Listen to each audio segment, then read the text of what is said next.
100,000 ხელმოწერა ელექტრონული მოწმობების ალტერნატივის მოთხოვნით ამჯერად მთავრობის კანცელარიაში პრემიერის სახელზე შევიდა. მართლმადიდებელთა კრებულის განცხადებით, ისინი ქვეყნის უმაღლეს პირებს თხოვენ აიგრძალოს ადმინისტრაციული იძულება მოქალაქეთა მიმართ და დაიშვას ალტერნატიული საბუთები, რათა დაცული იქნეს საქართველოში არჩევანის თავისუფლება.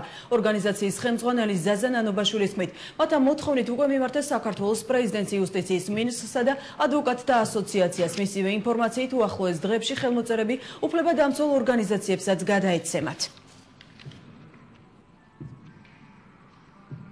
ჩვენი უფლებების დარღვევა სწორედ იმაში გვინდება, რომ იუსტიციის სახთან 4 თვე არის მიმდინარეობს ამ ალტერნატიული საბუთების მოთხოვნით. ხალხს არ აქვს ეს პირადობის მოწმობა, არ იღებს იმ ჩიპიან მოწმობას და ყველა ევროპული ქვეყნის მაგალითი მოუყანეთ, რომ აბსოლუტურად ყველგან ზოგან იგნორირებული და ბევრ ქვეყანაში კიდევ ალტერნატიული საბუთები არის დაშვებული და ამ ქვეყანაში აუცილებლად საქართველოს ჩვენ გვინდა რომ დემოკრატიული ქვეყანა ავაშენოთ, ჩვენ გვინდა რომ ავაშენოთ რასაც საქართველოს ქვია. როგორ შეიძლება რომ ამ ნიშნით მოქალაქე გავრიყოთ საზოგადოებიდან სამედიცინო დახმარება ვერ აიღოს სამოქალაქო ოპერაციები ვერ შეასრულოს და მოქალაქე დისკრიმინირებული დავტოვოთ ასე.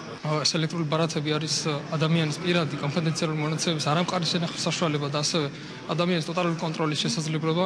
ხალხი ელემენტარულად ითხოვს ალტერნატივას, უნდა უჩიპო არაელექტრონული უბრალო ბარათების დარიგება და იუსტიციის სამინისტრო ამას არიგებს უფასოდ. ანუ ჩვენ შეღავაც არ ვითხოვთ, ჩვენ ვითხოვთ ალტერნატივას.